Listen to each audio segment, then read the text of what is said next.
हाँ बतावा। बिकाए आइल सरफ। सुना तनी? हाँ हाँ सुना तनी।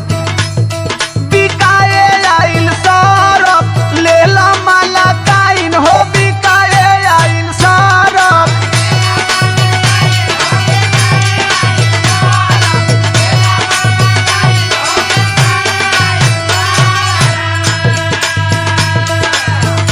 अरे नइखी बेचत साया साड़ी नइखी बेचत बरफ बिकाए आइल सरफ।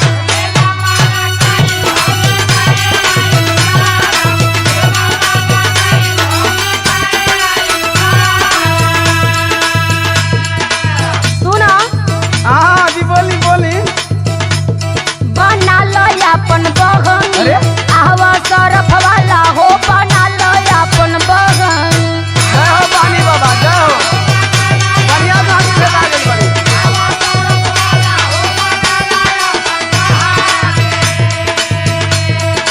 सैया मुरली अइले नाही कई बेरी कहली बना लो अपन बहन।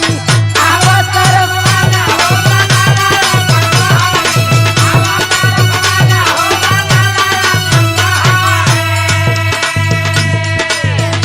ए सरफ वाला हाँ मैं मलकिन बोली। कैसे देत हो?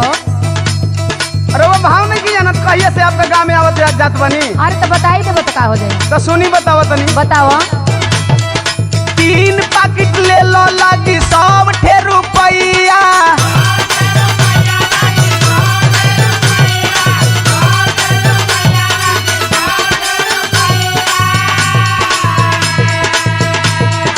ऐसे सस्ता मार्केट से लइहे नहीं भैया।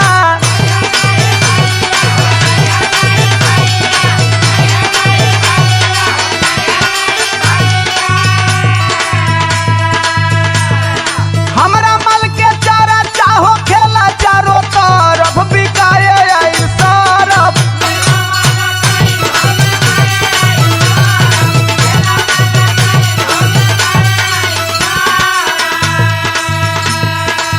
ई कौना कंपनी के सरफ हो?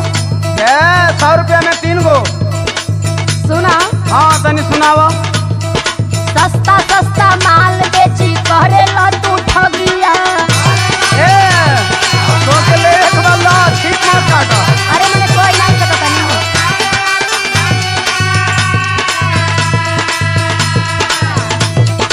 पता नहीं एकरा से छूटी बिना दगिया।